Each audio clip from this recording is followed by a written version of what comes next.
All right. Good to see y'all. I feel like I am super loud. Thank you. All right. Super excited to be here. Always good to be in God's house. So grateful for each and every one of you for trusting Good Landing to be able to serve you, and for being here tonight and engaging in this service.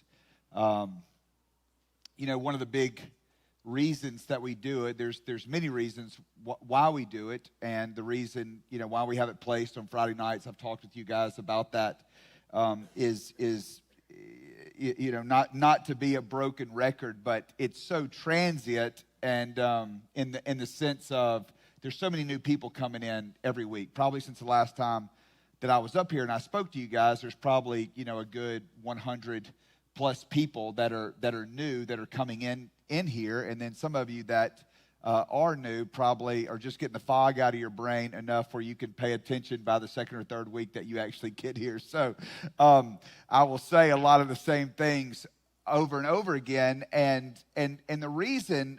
So my name's Trey. I work for Good Landing, and when I've been through 10 treatment centers, and I'll never forget my very first treatment center. I was in Tupelo, Mississippi, actually in a little town called Moorville, right outside of Tupelo, and I went there to this program called the Harbor House, which is this kind of state-funded program, and I went there, and I'll never forget the very first Friday night was approaching, and I'm sitting there thinking, like what are we about to do?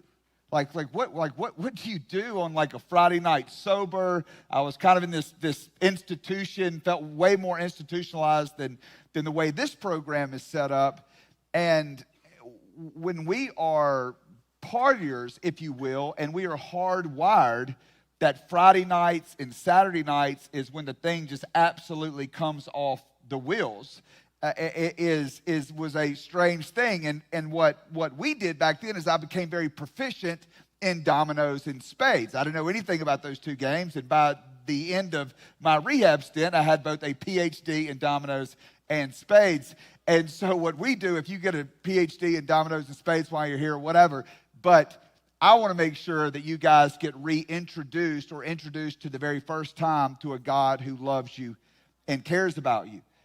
And for us that have been running for a long time, that's why we meet inside of a church. That's why we call it a church. I am certainly not a pastor. I believe people that are much greater men than me, that have a better temperament and all those kinds of things are kind of reserved for that office of pastor. But I have named this Recovery Church because I want you to realize that you belong inside of a church.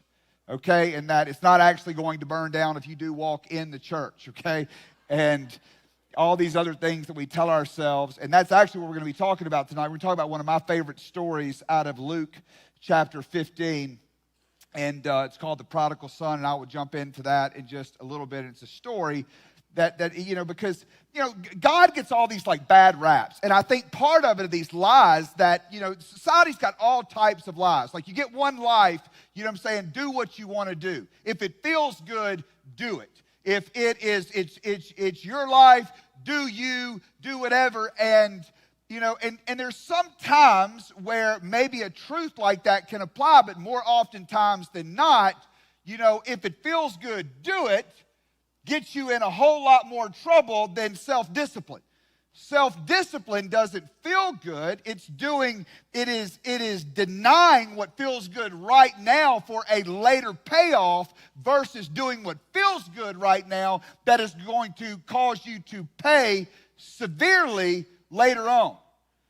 Self-discipline doesn't feel good. Getting up and pushing heavy weight and getting out and running and sweating and stuff doesn't necessarily feel good in the moment, but your blood work looks a lot better, or your body or whatever it is that you're trying to accomplish there will be a better payoff for you later on. So what we are, when I think about some of these other lies, is that if you give your life to God, then you are in for a life sentence of boredom. But here's the reality, is that God made you. So hopefully if you're here, you're not confused about that. One of my favorite, I would say one of my favorite, but a guy that is very evangelistic, came up with an interesting argument.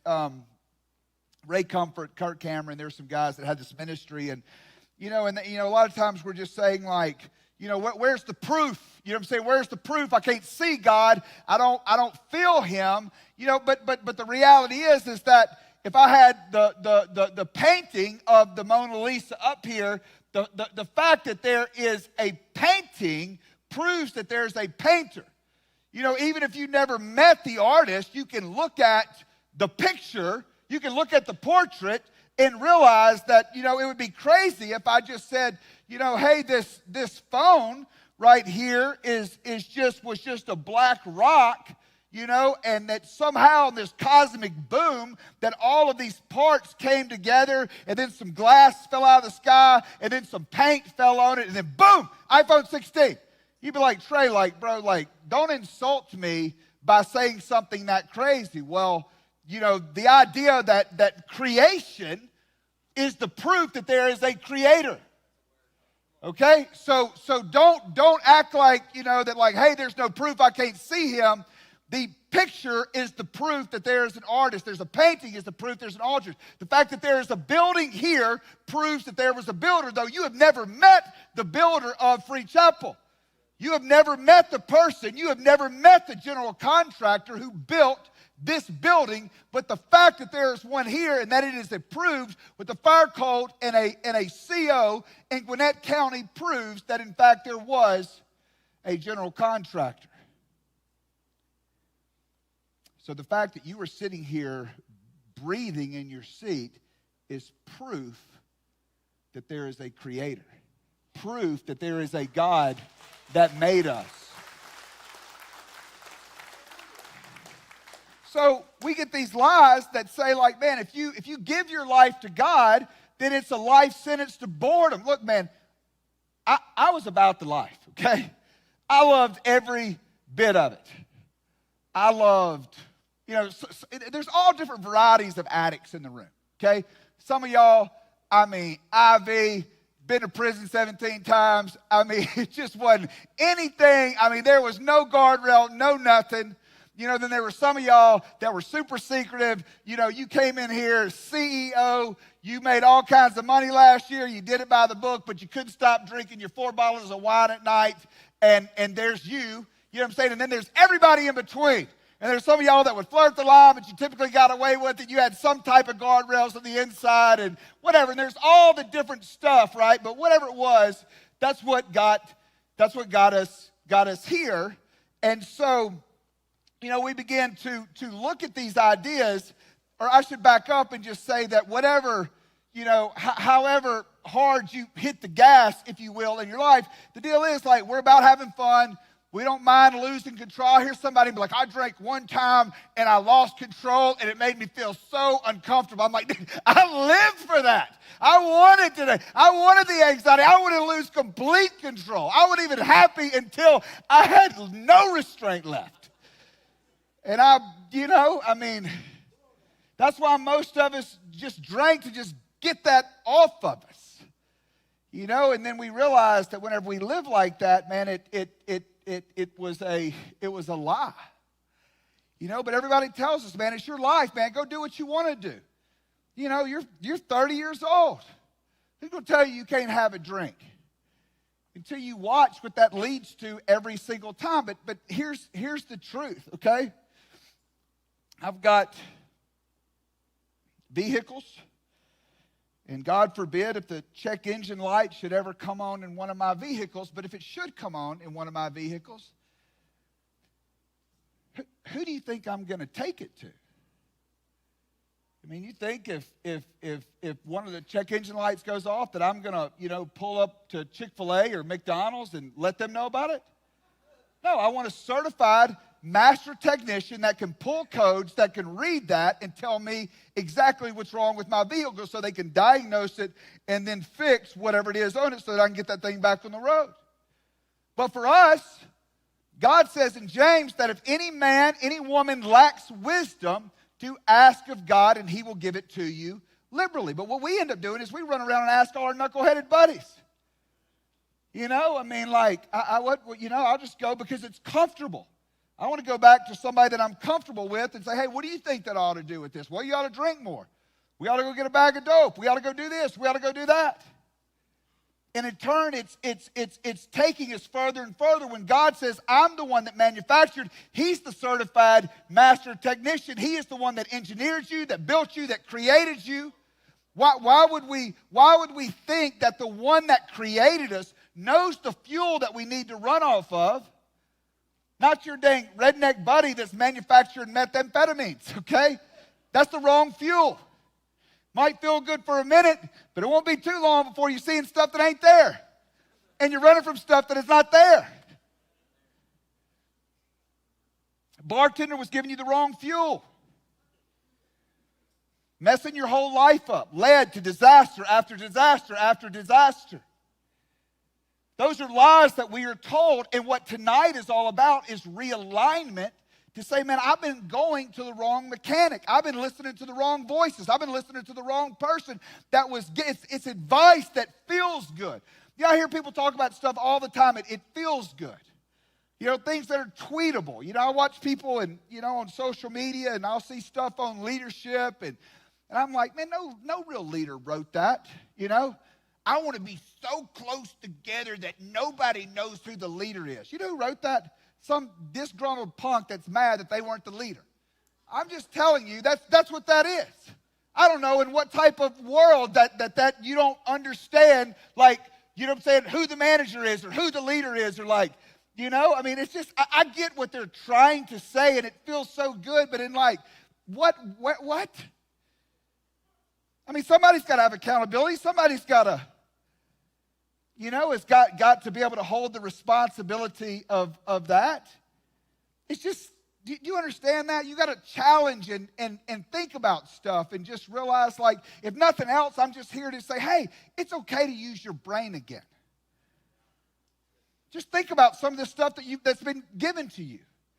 You know, like if you run around here and everybody's got all these little street attorneys in here. Oh, you got that charge. You need to go talk to Billy Bob there. He's going to do, he'll get you out 3-1, you know. And I'm just like, how about a real attorney? Thank you. How about a real one?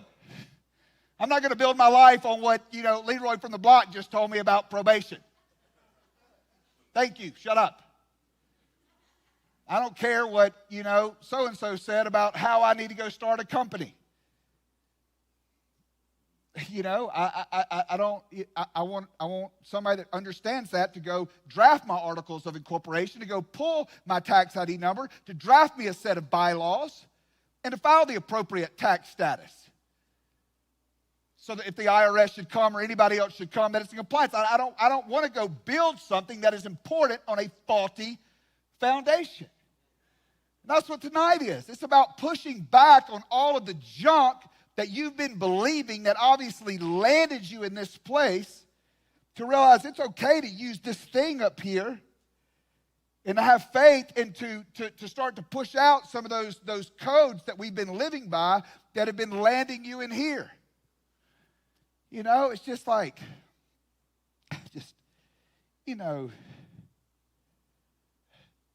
you get in here and it's like snitches get stitches. Like 99.9% of you would have sold out your grandmother to beat the charge, okay? Look, yes, I said that. Yes, you would have.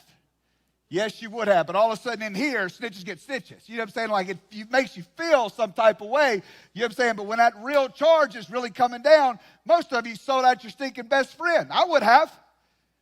I mean, it's just, you're out there like you got this code in one hand and then you got a felony over here in this hand and you acting like, you're over here regurgitating some Tupac lyrics thinking you're whatever. And it's just not real. It's just not real. You can sit in here and posture and try to pretend to all your little buddies and your housemates that it's real, but me and you, we know it ain't real. But you keep saying that and pushing that out because it makes you feel good to talk about that type of stuff. but it's just not real, you know? And so what I really want to get down to is that the greatest sense of love is that I would hold you accountable. That if I know that you are getting high and you relapse on weed or something on a drug test, like it feels good to not tell on you whenever you come back in and thinking that we have that alliance. But when you're standing before the judge because you just robbed somebody and you're looking another 15 years on your third strike, then you'll wish to God that I would have held you accountable when you came in on a hot test off a weekend pass.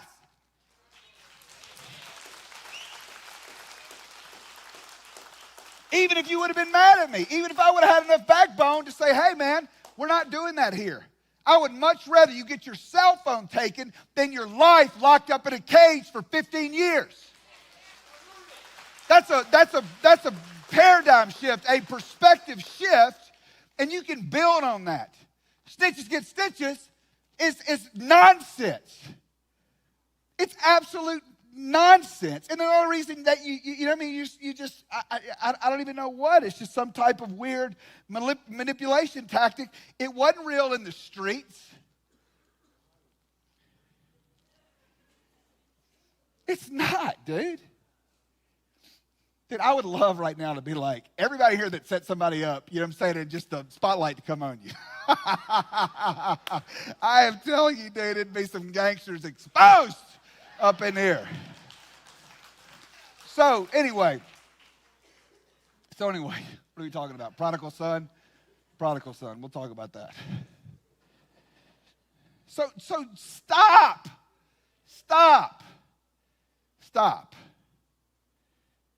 I mean, like, why bring that nonsense from out there that wasn't real out there and then try to bring it into and taint the very place in the culture that is going to save your life? That's what we're doing. See, I run into this tension because the tension is that I don't want you to think that you're a second-class citizen, okay?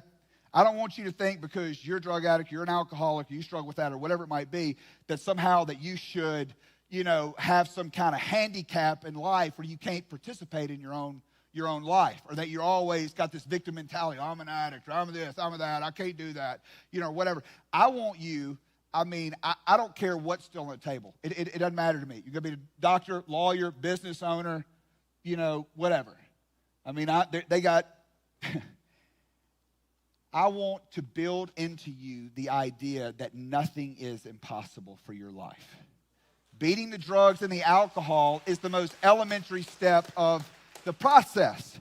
That's just like, in the same way that getting saved, some people think like, oh, the whole purpose of life is, good Lord, if the whole purpose of life is to get saved, take out some fire insurance, and then try to, like, you know, you just go and you come up here and I lead you through some prayer, and then that's like the end of your relationship with the Lord, and then you just pray a little prayer every evening and that's just what you go and do. No, salvation is the doorway into the kingdom of God. Like, salvation is the gateway, then that's where, like, all the miracles start to happen. That's where God really gets a hold of your life. That's where he really begins to do the impossible in your life. And what I'm trying to tell you is that beating drugs is a great feat, but that just is the doorway so that you can participate in your own life. Does that make sense? Because you got to get that just so that you can see what you were made out of and how far that you really can go. Yes. Be grateful that you didn't get high today. But that's the first step. That's the first step, just so that you can, like, enter back into your life and start playing the game.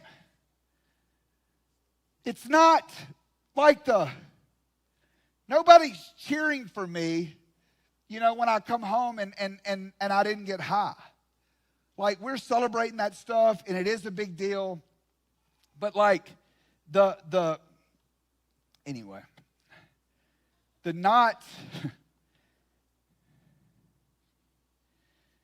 Like, when I get home, you know, like, my kids, my family, they're not like, oh, yay, you didn't get high today. Oh, yay, Dad, you went to work 5 days in a row. what you do. And sometimes, like, the biggest compliment is that somebody, like, didn't celebrate that. And I want to build that into you where you show up and you're consistent all the time and that you're present. You're like, that's how you build. It's not doing like, great that you had a good week. Great. You didn't get high. You didn't do anything crazy. You did that for a week. Yes, that's wonderful. I need you to do that for a decade. That's how you build something that is lasting consistently. And we learn it by the day, and it's not to overwhelm you, but it's building in systems and infrastructure that's going to allow you to be present day in and day out. Like if I know that if I do these things, that the chances of me relapsing and burning it to the ground are slim to none. That's why we say it's important how you start your day. Make sure that you do spend time in the morning in prayer, being grateful, in your word, washing yourself, being transformed. That's why it's important that you choose wisely who's going to hang around you. Look, I don't even know where any dope is, okay? My drug of choice, methamphetamines. I loved it as much or more than any one of y'all in this stinking room, okay? Right now, I have no idea where it is. If I decide I want to relapse, I'd have to come find one of y'all. I'd go in there and I'd get in the EMR system. I'd be like, who's got drug of choice to meth? Okay, Billy Bob. Perfect. You know what I'm saying? And then that's the only way that I would know how to do it. I don't have any friends that do it. I don't know where it's at. I don't even know where the house is where it's at. I don't know where the trap house is. I don't know. I've built enough systems in my life that there are many steps between me and going to get high. I don't keep it like in my fingertips where if I'm having a bad day, there it is. I would have to go work really hard and do some pretty crazy, sketchy stuff to even go and figure out where it is. I mean, don't get me wrong, I'm going to find it. I'm not an idiot now, but I'm just saying that there's steps removed. And what you want to do is especially on the front end while you are reinventing yourself, is to exaggerate those steps. You know, when you're learning something, you know, whenever I'm trying to teach my kid how to catch a ground ball, you know what I'm saying? Like, I'm not showing him, you know, the shortstop for the Atlanta Braves, you know what I'm saying, watching him, you know, do something crazy. Like, no, I'm teaching him the alligator. You know what I'm saying? Put the ball down. Here comes the ball. Let the alligator eat. You know what I'm saying? Like, I got to teach him how to catch a ground ball. You know? You're over here trying to do all this advanced stuff, like, bro, like, you ain't Dansby, okay? You're not Ozzie Smith. Like, chill out. You know what I'm saying? Like, get out here and let the alligator eat. Don't call the drug dealer. Let the alligator eat. Stop checking in with the drug dealer and seeing how he's doing. Just checking on you. Just want to wish you a happy birthday. Didn't want anything. Just miss you. Miss your smile.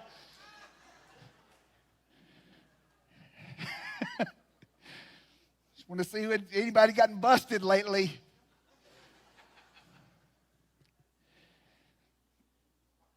All right.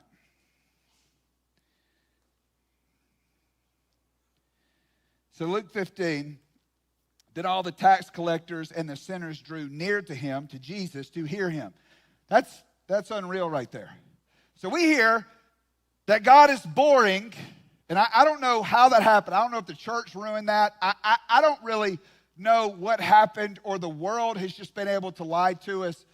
But I want you to understand the sinners and the most notorious bad people, the tax collectors who were sellouts. I mean, who have taken these would be like Jewish people who are now working for the Roman government, who are taking a paycheck and showing up and extorting people and taking money. These were the worst people on the planet. I mean, just think of the bookies and the crime lords and all of the people that are like us. That's what that says right there. That is who drew near to hear Jesus. Now, I don't know what happened to this message that typically repels people like us, but something is bad wrong, because the Bible and God came for people like us. So this idea that it's gloom and doom and we don't belong here, dude, it was written for people like us. I mean, just listen to the story. So Jesus goes to tell these stories. You ever wonder, like, why they killed Jesus? You ever think about that? You got to realize 2,000 years ago, There was no penicillin. There was no local hospital. There was no urgent care. There was no, like surgeons and all this advanced, there was no Johns Hopkins. There was none of that stuff. I mean, like, you got sick, you got injured, you got whatever, like, you're messed up. I mean, there were leper colonies. You know how much it costs to cure leprosy right now? $100. Back then, there was no cure for it. You get leprosy, you get banished, and you're in a colony, and you sit there and watch your entire body rot away until you die. So all of a sudden, enter Jesus, who can actually heal people. Verified miracles. Why would you kill that guy? I mean, today you could be like, well, we got hospitals, and he does a couple of miracles, but there's really a ton of miracles over at St. Jude. So, I mean, like, do we need him? Like, but back then there were none. Like, none. And this dude shows up, and he can kill people. Why would you kill him? I mean, that is like the cure for cancer shows up, and the guy's got it, and then we just run up there and, like, kill the dude. We don't want to hear it. We don't want to know about it. Let's kill the guy. You know that you don't kill the person that can heal somebody. The person that you always protect in the combat unit is who? The medic. You want to make sure that if something goes sideways, that you got the one guy that knows how to do a tourniquet, that knows how to wrap a bandage, that knows how to whatever it is to make sure that you get well and that you make it out of that situation alive. In comes Jesus. They kill Jesus. Why they kill Jesus? I'm going to tell you why they killed Jesus. Because the religious people could not stand him, because he was always offending the religious people. That's why people like me and you, that's why it says right there, then all the tax collectors and the sinners. Anybody in here confused about being a sinner? Hopefully you're not making a Good Landing Recovery and you're confused about yourself. I'm like scared to walk on this thing now, so I'm up here skateboarding. And I will tell you the reason that they killed him is because it offended the religious paradigm of the day. So if people don't want to see you come up, or people look at you some type of way, understand that the message of the kingdom, the message that Jesus brought, was to let people like that know that is not the way of God. And God came to make sure that people like me and you, that we have a way to come up. Okay? That is what that's about. This whole comeback story that I talk about at Good Landing, the author of the greatest comeback story ever told, who authored the very first comeback story. We love it. We love all the Rocky stories. Doesn't matter how many that we've seen them. Rocky, I've already started to buy all the creeds. I don't even know how many Rockies there are. 12, 15 Rockies. It's the same story. Here's Rocky, gets his brains beat out, comes back, wins in the 12th round. Every time, I've just ruined every Rocky for you, okay? And Creed is the same way. And we are so drawn to that story, to see the underdog come back, to see the underdog overcome. I mean, that's ultimately what Jesus was doing for the sinners and the throwaways and the people that everybody said there was no chance for them. He came to make a way for people like us. So Jesus starts to drop these bombs, starts to tell a story about a lost sheep. Leaves the 99, goes after the one. You guys are familiar with the song, Reckless Love. Then he tells a story about a lost coin. That they would go and they would find the coin and there would be great rejoicing. And I can just see these religious leaders kind of leaning in. And then he goes on to tell this story, which is known as the parable of the lost son. It could really be the parable of the loving father. That's what it's about. It's about for us to get back in touch with a God who loves you and cares about you, that he's not mad at you. He's not okay with sin, for sure, but he's a good father and he's a loving father, and he understands. He understands what you're going through. He understands that it is a hard road and that this world is difficult. He understands the chemical imbalances. He understands, because we live in a fallen world, that we're dealing with all of this hard stuff, and that he gives this story right here that he knows that will transcend time, and that even though he tells it 2,000 years ago, knowing that it will reach through time and that it will grab hearts and it will touch hearts in 2025. Then he said, a certain man had 2 sons, and the younger of them said to his father, give me the portion of goods that falls to me. So he divided to them his livelihood. And not many days after, the younger son gathered all together, journeyed to a far country, and there wasted the possessions with prodigal living. Okay, so I want you to picture this, and I see this a lot. I've got 6 children. I brought my daughter here tonight. She walked off somewhere. Probably bored of hearing her dad talk. And, scholars, weigh in on this parable, and what they say is that, a farm during this time, and I don't even know where they come up with this stuff, but you imagine this dad is sitting on this empire. And you have these kids that come up, and this is normal life, and the kid loses focus, number one, of the incredible opportunity. You are on dad's farm, you are on the empire, and it's someday a part of it's going to be yours, and you're going to be able to take it over. But as you know, you can have two kids in the same family. One of them goes to med school, one of them does incredible, and then the other one, just absolutely runs it off a cliff. And it's perspective. One of them is super sensitive. You go and talk to one of them and you're like, hey, stop double dribbling. They're like, yeah, Dad, I'm going to stop double dribbling. The other one, you're like, hey, stop double dribbling. He's like, oh, you're not going to talk to me like that? Yeah, you're like, wait, I'm just trying to help, And I don't know what happened to this kid. But obviously this kid got so offended and so ungrateful that he comes to his dad and he's like, hey, give me my money. I want my portion of it right now. I want you to understand as a dad what that would feel like. If one of my children came up to me right now and said, I want my portion of the inheritance right now, you know what he's ultimately saying? Is I wish you were dead. He's ultimately saying, hey, I wish you were dead. I wish this was done. I've got good ideas. I'm tired of you continuing to correct me and try to help me. I don't want to hear that anymore. Give me my money, Dad. You're old. You're irrelevant. I don't want to listen to you anymore. And I can see the dad pleading with the son of saying, hey, son, look, I know it's been hard. I know it's been difficult. Look, I know you have skills, but you're not ready yet. This is the hardest thing for a leader.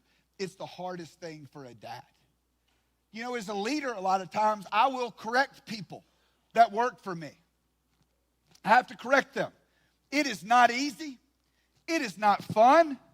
People in general, that's what I'm talking about all the time. It's like those things of like, I want us to be so close together that nobody knows who the leader is. Okay, great, wonderful. Sometimes the leader has to step up and say, hey, we had a job to do. You did not do the job right, and I'm going to hold you accountable.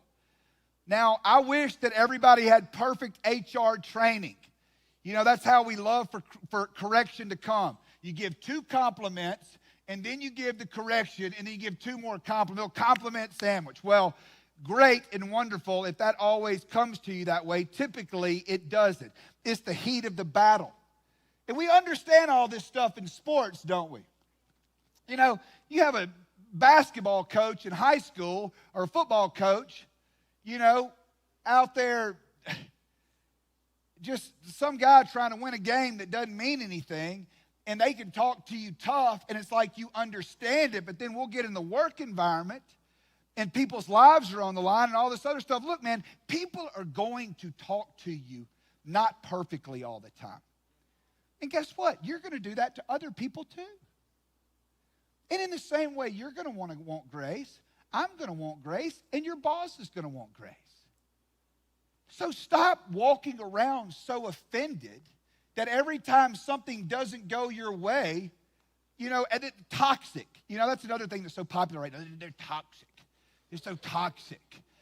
Yeah, maybe. But if you're 15 minutes late for work and your supervisor tunes you up, that ain't toxic, honey. That's called accountability. That's just called an appropriate response to somebody that's not taking their job seriously and not doing a good job. That's all that is. And you don't need to turn in your resignation over that. Anytime somebody's going to quit or leave Good Landing, I ask them the same thing that was asked to me. Are you running to something or are you running from something? You got to look at this kid right here. You know what I'm saying? He's probably gotten offended.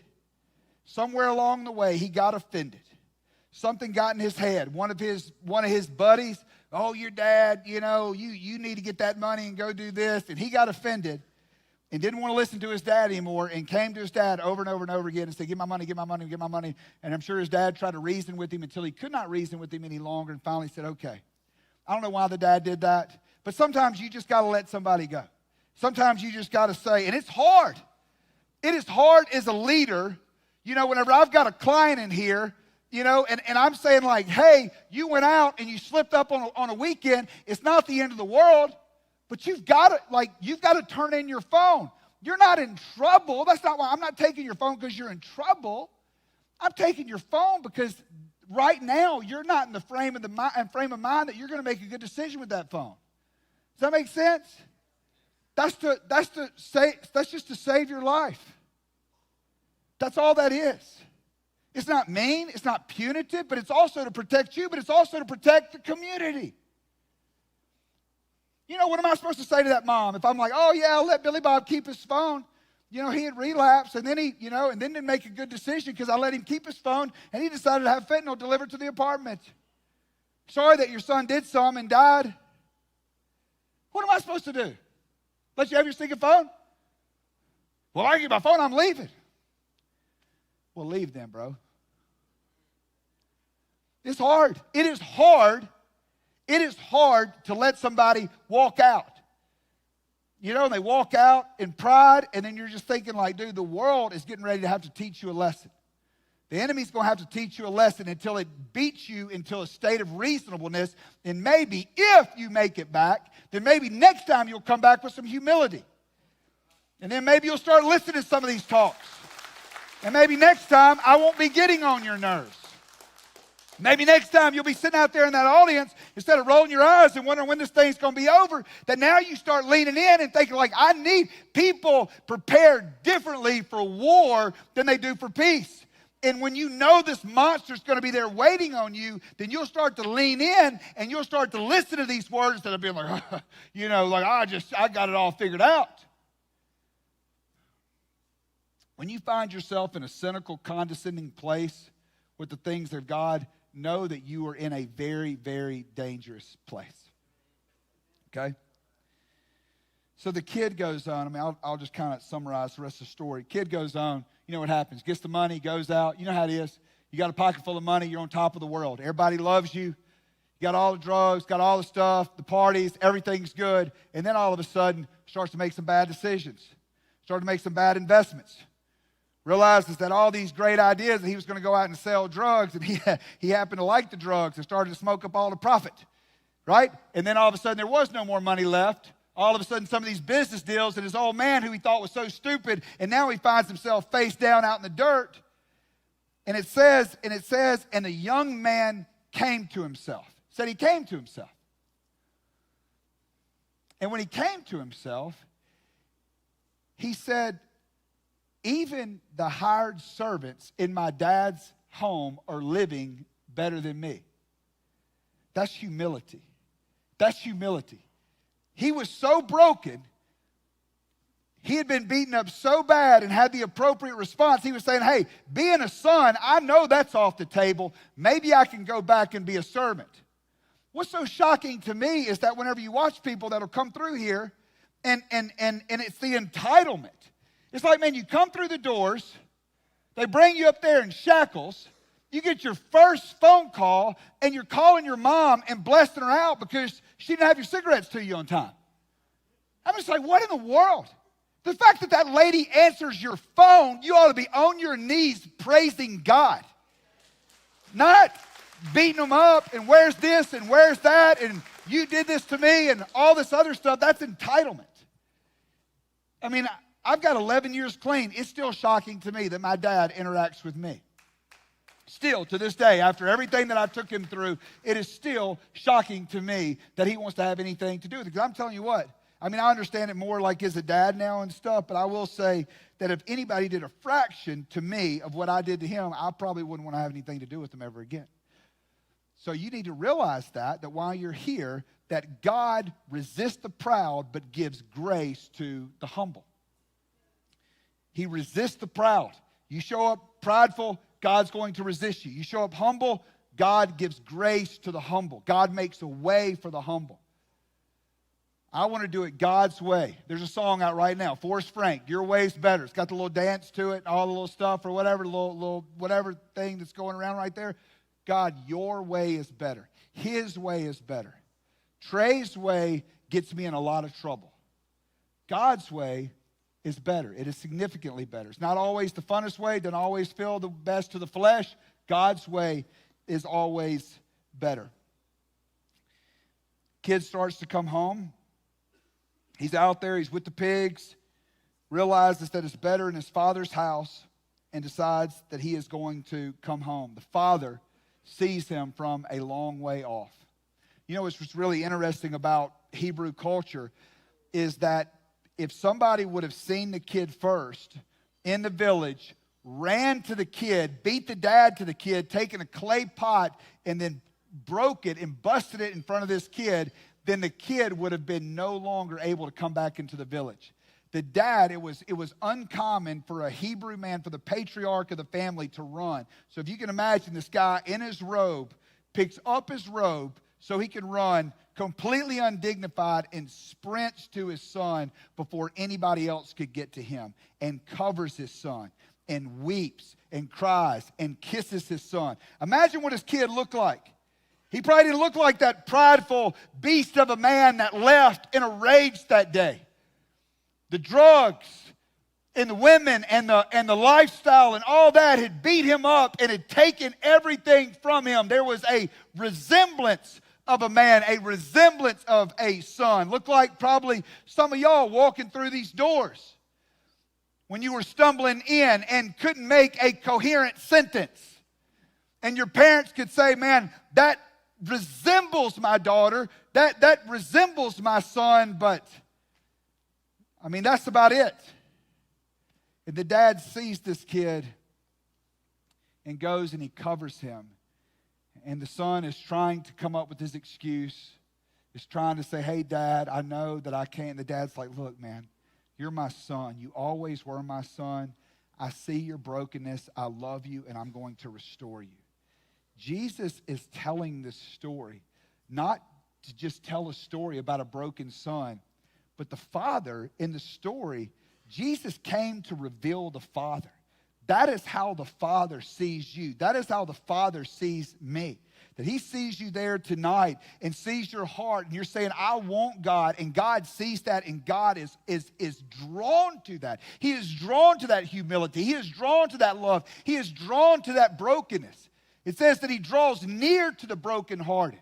When you're sitting there and you're like, man, how did I do this to my life? How did I burn this to the ground? This is not who I am. How did I forsake my paternal instincts? How did I forsake my children? And God is saying, like, I see that pain, and while the world might not understand it, I know that you are broken, and I am going to be here with you. God is drawn to that and covers you and says, I'm going to put my robe on you. I'm going to put my signet ring on you to let you know that you are still a part of the family, and we're going to throw the biggest party that you've ever seen. And it says that all of heaven rejoices over one sinner repenting, one sinner changing their mind and returning home, that all of heaven rejoices over that.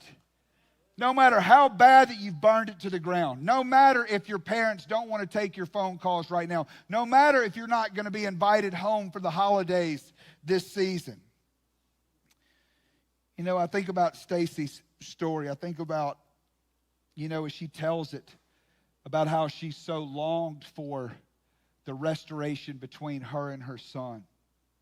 And that didn't necessarily happen on her timeline, and it didn't happen on her first pass or when she graduated Good Landing, but it eventually happened in God's time. And now she has a beautiful relationship with her son. But she stayed in here, and she was consistent, and she showed up.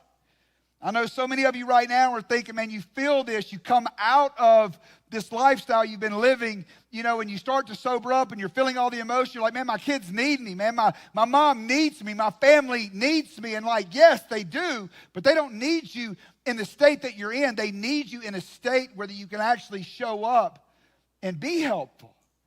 And that you can be consistent and that you can be present, not just for a couple of days, but that you can be there and have the skills necessary to be there for the long run.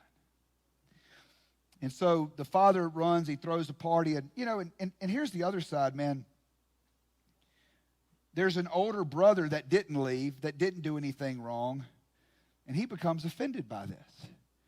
He says, man, he goes, I've been here the whole time. I here working on this stinking farm, driving this John Deere tractor, doing all these things, and you hadn't even thrown a party for me. You over here bringing a rib out for this kid over here, and the guy says, you never even killed a goat for me. I don't know why he's worried about a goat. They eat goats up there, I guess. But the thing is he was frustrated, like, you hadn't even thrown a party for me. And he's like, hey, your son, my son, your brother was dead, and now he's alive. You know, here's the deal.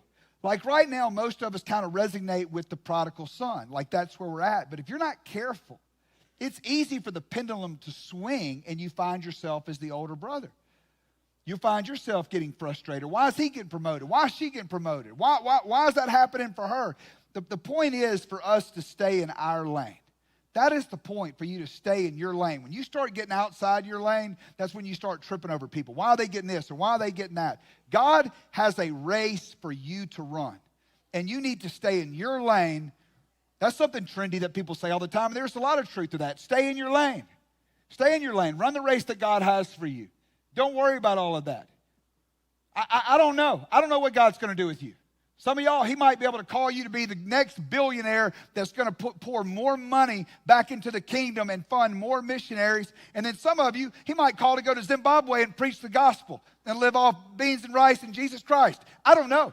The deal is he's going to do something with your life. And he's got a race for you to live. And when you find yourself dead center of his will, then that is where you're going to find joy. That is where you're going to find purpose. I never in a million years would have thought that I would own a drug rehabilitation program and to be interviewing doctors. I was talking to somebody about that the other day. I could not believe that I was sitting there, and I'm like, who am I? I'm like, I don't even know if I know a doctor, and I'm interviewing doctors to come and work for me. It blew my mind. All I thought I was ever going to do was do street ministry. That's how I cut my teeth, is going to homeless shelters and trailer parks in inner city Atlanta and doing all this stuff. And I was happy doing that. I was happy doing that. What I said to myself, I never once thought that somehow that it was going to culminate into me being some kind of like big speaker or making any money or doing anything like that. I cut my teeth on preaching to throwaways. That's where I developed this skill set. Not one day I'd be like, oh, I'm going to own a big rehab. There's going to be a bunch of people in the room one day. I'm not even thinking about that. I'm just thinking, man, God saved me. And if he can save me, then he can save anybody, anywhere, anytime. And so I went to trailer parks and homeless shelters and wherever there was a bunch of throwaways, and that's where I went and cut my teeth. You know what I said? I said that I want to become the best ever, that if somebody ever has a daughter or a son that is stuck out there in drug addiction, that if they call me, that I want to be the best in the world to go and get them. Little did I know that one day that would culminate into this. I just wanted to be good at being able to go and rescue somebody and to help somebody in a time of need. And then eventually the other stuff would follow. Everybody else is like, oh, I want to do that. I want to preach. Why do you want to preach? I want to be an influencer. For what? Influence what? How about you go get good at something? How about you go get stinking good at one thing and then help somebody do that? Influence what? So you get a bunch of likes? A bunch of views? How about you go find something and get really good at it? And then God said, because of your gift, that you will stand before kings. How about you go develop like what he's done from you? I want to live a life of impact. How about you get clean? How about you get clean just so you can show up in your stinking life? You want to live an life and impact? How about you get clean so that your kid can watch you live that out? Nobody wants to hear what you just got to say, because you can come regurgitate some stuff that I said on a Friday night. How about you go live it out and get some substance to your life? I mean, look, guys, that's how it works. I can show it to you on the flip side. You want to reverse engineer it? Anybody want to go buy some? If you're going to relapse, anybody want some cut dope? Anybody get real happy when you bought cut dope? No. You want to go, you want to, anyway. As always, my points, they're extremely relevant, but then sometimes they're probably like a little too colloquial or a little too much. But if you look at it from the other side, like, I don't want to go talk to somebody that like knows about the drug dealer. I don't want to go somebody that like, knows something about it. Like, I want to go find what I know that's going to have the impact that I'm looking for. You don't want to hear from me unless I carry real weight, that I've actually been through all this stuff and I can share this, like my kids I'm not going to just be over there and be like, hey, don't do what I did. Don't do what I did, Arrows. Don't hang out. You know what I'm saying? Like, no, she's going to watch that if she should ever struggle, God forbid, but if she should ever struggle, she's going to look at her dad and say, if I do what he did, then I'll beat this thing. That's how it's going to work. That's how it's going to work. My kids want to know, hey, how do you be successful? Oh, you read this book right here. No, you look at my life, and that's how you do it. That's how you walk it out. That's what the grind was all about. That's what the sleepless nights were all about. That's what the paying the price on the front end that nobody wants to pay whenever you stinking risk everything. Why you got this? Why you got that? How about whenever I jumped off the ledge and risked everything that I stinking had? I will never forget coming home that night and looking at my family after I walked away from a 6-figure job, traveling all over the United States, making 6 figures plus, more money than I thought that I would ever make, and I set a stinking match to it. And walked home that night after I'd quit my job, and I'm looking at my family being like, man, I have no idea how to start a drug rehab, but here we go. And now here we are.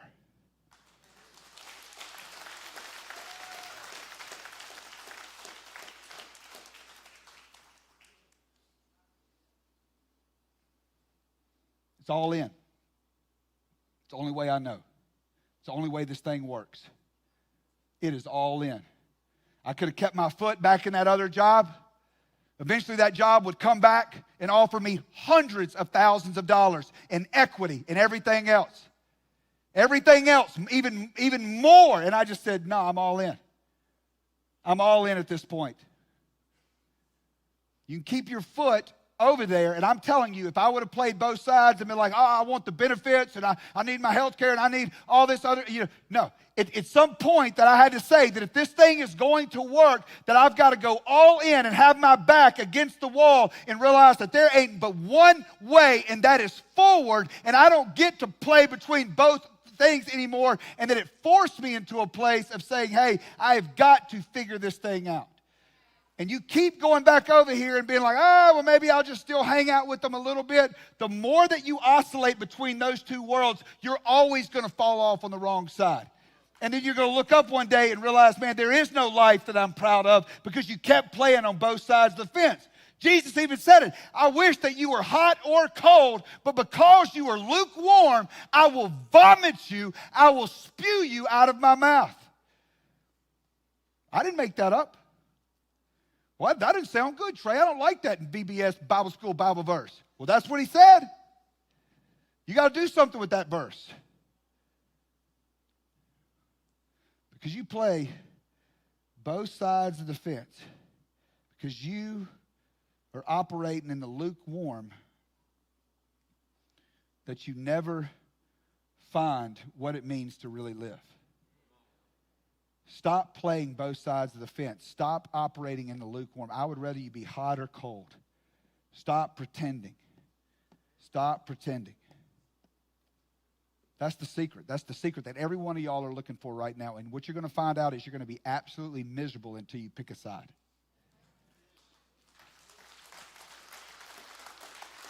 Pick a side. Altars are going to be open. Altars are open for prodigals tonight. God gave that story to let us know that there is a place for prodigals. There is a place for people like us that have burned it down. And he is saying, man, I want to see you come home. I have got a life for you. I've got relationships for you. I have got all of the good things that come from above that he has in store for you, that they are all waiting. And it is a commitment from you to say, God, I want you. I want all of you. I am tired of being lukewarm. I am tired of playing both sides of the fence. God, I want you. I need you. That's what all of this is about tonight. I have answered 1 million of these altar calls. I could probably answer one right now. You know, that's always that the teacher learns more than the student. Look, these words that are coming out of my mouth, they cut both ways. They cut both ways. It is a battle. It is a battle. There are always things that are pulling. There are always things that are trying to pull us away from the Lord. Nobody's exempt. Not the preacher, not the drug rehab guy, nobody. So I know how hard it is. But what you want to do on the front end is make sure that you exaggerate these things. Just like I'm teaching a 4-year-old how to catch a ground ball. Let the alligator eat. Pray. Don't be doing, I don't even know really what an advanced prayer is. But if you just got to just be like, look, this is how I'm going to do it. I'm going to do it, whatever. Not that, being in this posture, might not be any different than just saying the prayer, standing up, with silently. But if you're just saying, hey, this is what I've got to do every single day, so for these things to become real in my life, do whatever it takes to develop these habits and these disciplines, because they will produce in your life. It's just simple. It's not easy, but it's simple. So, Father, we love you. God, I thank you so much for your life. Jesus, I thank you, Lord, that you care about us. God, that you have grace for us, God. Lord, we humble ourselves before you, Lord. We do not have it figured out, and we so desperately need you, God. We so desperately need you. We so desperately need you, Jesus. God, I need you in this moment, God. I need strength, God, not to make bad decisions, God, not to forsake the faith, God, not to forsake that which you have given me, God, but to choose you, Lord. You've given me another chance, God. I don't want to squander another opportunity, God. I don't want to hurt people anymore who care so deeply about me and who I care about, God. So, Lord, I pray, God, that you would be with us right now, Lord. I lift up every single person who's down here tonight, God. I just pray, Lord, that you would meet them, God, that you would bless them, God, that you would make your face to shine upon them. Father, I lift up those that are at detox tonight, God. I pray, Lord, that you would bless them, God, that they would be able to overcome, God, to get out of the woods, Lord, to get into a space, God, where they can transition. Father, we lift up this program, Lord. We just ask that you would protect it and that you would bless it, Lord, and that you would do great and mighty things. I lift up the staff of Good Landing, God. I pray, Lord, that you would bless our staff, that you would give them grace, God, to do what you have called us to do, Lord. They need you. This is not an easy job, God. It is a hard job and a thankless job a lot of times, God. I pray, Lord, bless our staff, God. Thank you for all that they do, Jesus. God, give them joy in the midst, God, of their work. And we love you so much, Lord. Bless these graduates tonight. Amen.